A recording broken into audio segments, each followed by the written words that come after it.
Okay, so today we're going to dive into a topic that's pretty exciting, I think, Yeah. and that's renewable energy. Hmm. But we're not just talking about the tech itself. We're not going to get into the nitty-gritty of like how solar panels work or anything like that. Right. We're talking about business opportunities. Yeah, the money. Yeah, exactly. Where's the money at? So if you're interested in getting involved in this booming industry, um, this is the deep dive for you because we've got a great report here, and we're going to break it down into 5 specific opportunities that we think have a ton of potential. Absolutely. So let's start with something that's already pretty popular. I think most people have at least heard of this one, solar panel installation. Yeah. What's the big deal here? Why is this such a hot opportunity right now?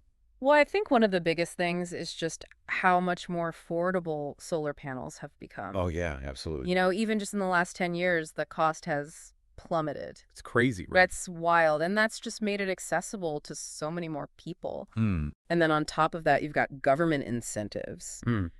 tax breaks, rebates, things like that, Oh, right. that make it even more appealing financially. And I think there's also just a growing awareness of, the environmental benefits. Oh, yeah, for sure. Like people want to reduce their carbon footprint. They want to Yeah. feel good about where their energy is coming from. Absolutely. It's like you're creating your own little power plant right on your roof. Yeah, exactly. It's pretty cool. It is pretty cool. So what do you think is the smartest way to approach this opportunity? Like if someone is interested in getting into the solar panel installation business, Hmm. what should they be thinking about? Partnerships, I think, are key. Partnering with solar panel manufacturers Okay. can give you access to better pricing, training, marketing support, all that good stuff. That makes sense. And then also, I think, thinking about both residential and commercial clients. Okay, so not just focusing on one or the other. Right, exactly. Diversify a little bit. Exactly, because businesses are also looking to, save money on their energy bills and, boost their green credentials. Right, right. So there's a lot of opportunity there. That's a good point. Yeah. Now, the report does mention that there's a lot of competition in this space. Oh, yeah. It's a hot market for So sure. how can someone stand out? How can they make sure that they're successful in such a crowded field? Yeah, that's a great question. I think specialization is one way to go. Maybe you focus on a particular type of installation or you offer some unique financing options. Okay. Something that sets you apart from the competition. So you've got to have like a niche. Exactly. You got to find your niche. And then I think building trust is huge. Oh, yeah. Positive reviews, word of mouth referrals, that kind of thing can make all the difference. It's a big investment for people, right? Oh, absolutely. So they want to make sure they're going with someone reputable. Absolutely. Someone they can trust. Yeah, yeah. Speaking of investment, the report says that you're looking at a 2 to 3 year ROI, which is pretty good. That's pretty quick. Yeah. But the upfront investment can be significant, Yeah. between $50,000 and $150,000 to get started. Right. It's not insignificant. Yeah, so it's something to keep in mind. But the potential is definitely there. Oh, for sure. Yeah. All right, let's move on to our next opportunity, which is EV charging stations. Ooh, electric vehicles. I mean, we all know electric vehicles are becoming more and more popular, so it seems like the need for charging stations is only going to grow, right? Oh, absolutely. It's like, think about it. Like, the EVs are essentially smartphones on wheels. Okay. And what good is a smartphone without a charger, True. right? And so just like you wouldn't buy a smartphone without knowing where you can charge it, Yeah, you'd be stuck. you'd be lost, right? Yeah. And so people are hesitant to embrace EVs without knowing that there are readily available charging stations out there. Yeah, because range anxiety is a real thing. It's a big thing, especially for people who are new to EVs. Yeah. Now, the report really emphasizes the importance of location. Location. Oh, it's everything. When it comes to these charging stations, why is that so crucial? Well, think about it. If you're driving an EV and you're constantly worried about running out of charge, Right. that's not a fun experience. Not at all. And so strategically placed charging stations like along busy highways near shopping malls and apartment complexes, Okay. those kinds of places can really eliminate that range anxiety. It just makes it more convenient. Exactly. It makes owning an EV much more appealing. Yeah, because you don't want to be in the middle of nowhere Yeah. and suddenly your battery's dying and you're like, oh, where am I going to charge this thing? Exactly. That's a nightmare scenario. Yeah, no one wants that. Yeah. So the report specifically mentions urban and suburban areas as being prime locations. Right. Why those areas in particular? Well, that's where the majority of people live and Yeah. work and, go about their daily lives. And so that's where the demand for charging is going to be highest. Right. It's all about supply and demand. Exactly. And I guess as more people in those areas switch to EVs, the demand is just going to keep going up. Oh, yeah, absolutely. It's a snowball effect. Now, I'm curious about something. I mean, wouldn't it be even more convenient to just charge your car at home? Oh, for sure. Home charging is definitely the most convenient option for people who have, a garage or a dedicated parking space where they can install a charger. Right. But not everyone has that. Exactly. Mm. And that's where public charging stations come in. They fill the gaps. They provide that crucial on-the-go charging option. Okay. So it's about providing options. Exactly. You got to have options for people. Yeah. Yeah. Makes sense. Now, the report also mentions government subsidies for EV charging infrastructure, Yes. which seems like they're really trying to push this Yeah, transition. absolutely. Governments are recognizing that, we need to build this robust EV charging network to support this shift towards electric mobility. It's like they're trying to make it as easy as possible. Exactly. They want to incentivize it as much as possible. Yeah.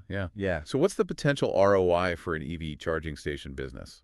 Well, the report suggests an ROI of about 3 to 4 years, Okay. which is pretty attractive. Yeah, that's not bad. Not bad at all. But of course, there's a but, right? There's always a but. That's a catch. The initial investment can be pretty significant, Right. anywhere from $100,000 to $500,000, depending on, the type and number of chargers you install. So it's a big commitment. It is a commitment, but, high risk, high reward. All right, let's talk about something that I find really interesting, energy storage solutions. Okay, yeah. This is becoming a really hot topic right now. Yeah. Why is that? Well, think about it this way. The power grid is like a highway. Okay, I'm following. And just like you need off-ramps and on-ramps to manage traffic flow smoothly, Oh, you need energy storage to balance the supply and demand of electricity on the grid.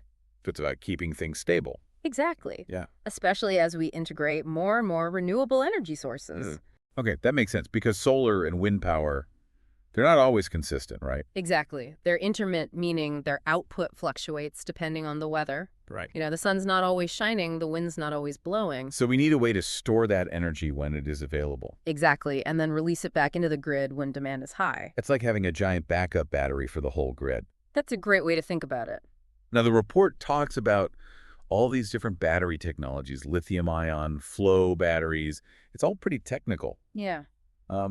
What are the key things for us to understand here?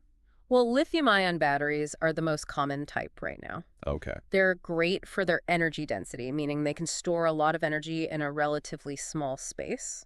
So that's what's in our phones and laptops and all that? Exactly. Okay. Flu batteries, on the other hand, are better suited for large-scale storage applications like utility-scale energy storage projects. Okay. They're not as energy dense, but they're much more durable and have a longer lifespan. So different tools for different jobs. Exactly. Okay. Yeah. The report also mentions the potential of securing long-term contracts with utility companies. Yes. Why are utility companies so interested in energy storage? Well, they're realizing that it's essential for managing the grid as we transition to a more decentralized and renewable-powered energy system. Okay.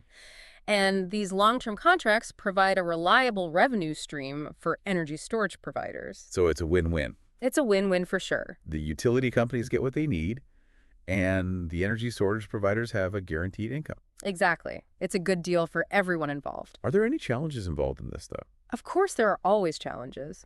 I think one of the biggest challenges is just keeping up with the rapid pace of innovation in the energy storage market. Okay.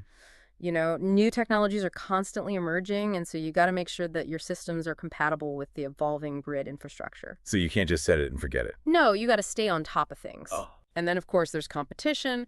A lot of companies are vying for those lucrative utility contracts. So you've got to have a competitive edge. Absolutely. You got to find a way to stand out. And what about the ROI and the upfront investment? So the report mentions a solid 3 to 5 year ROI. Okay. But the upfront investment can be pretty steep, between $200,000 and $500,000. So another big commitment. Yeah, you got to have some deep pockets for this one. All right, let's move on to renewable energy consulting. Okay. This seems like a great option for people who have a deep understanding of this whole complex landscape. Oh, absolutely. It's a great way to leverage your knowledge and expertise. So walk me through this. What exactly does a renewable energy consultant do? Well, they provide a wide range of services. They might conduct feasibility studies for renewable energy projects. advise on the best technologies to develop energy efficiency strategies, even help clients secure funding and permits. So they're kind of like a one-stop shop for all things renewable energy. Exactly. They're there to guide their clients through every step of the process. Okay. Yeah. Now, the report highlights the importance of networking and building credibility in this field. Oh, yeah, it's crucial. Why is that so important? Well, think about it like this. You're essentially selling your expertise. Right. And so people need to trust that you know what you're talking about. Makes sense. And so networking helps you connect with potential clients and collaborators. Okay. And then demonstrating your knowledge through publications, presentations, or even just sharing insightful content online. Okay.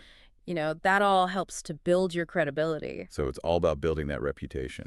Exactly. You got to establish yourself as a thought leader in the renewable energy space. Now, the report mentions a really rapid 1 to 2 year ROI for renewable energy consulting. That's pretty fast, yeah. Why is it so much faster compared to the other opportunities we've talked about? Well, unlike solar panel installation or EV charging, renewable energy consulting doesn't require a significant upfront investment in physical infrastructure. Right. Your primary asset is your knowledge and expertise. Oh, that makes sense. And so once you've established yourself and built a solid client base, you can start seeing a return on your investment pretty quickly. Okay, so lower barrier to entry, potentially faster ROI. Exactly. It's a very appealing opportunity for the right person.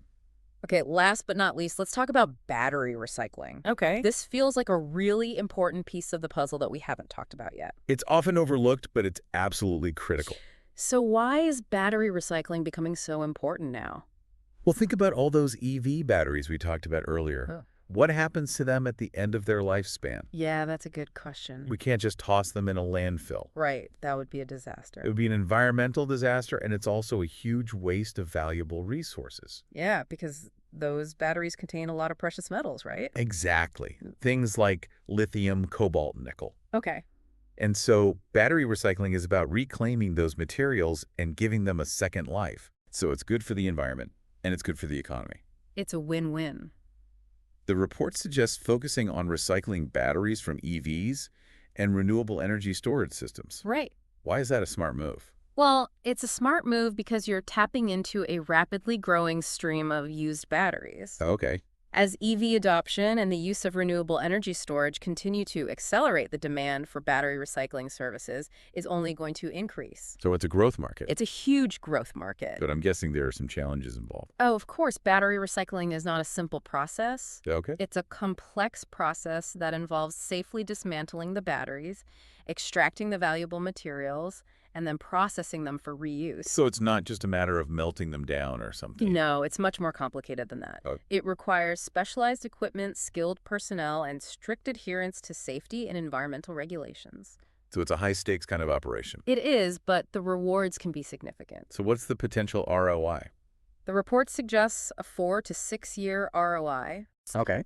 Which is a bit longer than some of the other opportunities we've discussed. Right. But it also has the potential for significant long-term profitability given the growing demand for recycled battery materials. So we've covered a lot of ground today. We have. 5 very different, but all very exciting business opportunities in the renewable energy sector. Yeah, it's a dynamic and growing field. What stands out to you as the most promising opportunity overall? That's a tough question. There isn't one right answer. Okay. It really depends on your individual interests, resources, and risk tolerance. Right. Are you passionate about empowering homeowners with clean energy? Okay. Then solar panel installation might be your calling. Okay. Do you see yourself as a strategic thinker mapping out the future of EV charging infrastructure? Yeah. That's another exciting path. Okay. The key is to find the opportunity that resonates with you. And where you can really make an impact. That's a great way to put it. So for our listeners out there, I encourage you to do your research, explore these different options, and see what sparks your interest. Yeah, and remember, the renewable energy sector is constantly evolving, so who knows what other amazing opportunities are just around the corner. That's such a good point. This is just the tip of the iceberg. It is. So stay curious, keep learning, and who knows, maybe you'll be the one to discover the next big thing in renewable energy. Absolutely. The future is bright. I love that the future's bright. Thanks so much for joining me today. It was my pleasure. Thanks for having me. And to all our listeners out there, thanks for tuning in to another deep dive. Keep on diving. See you next time. See you later. Bye. Bye.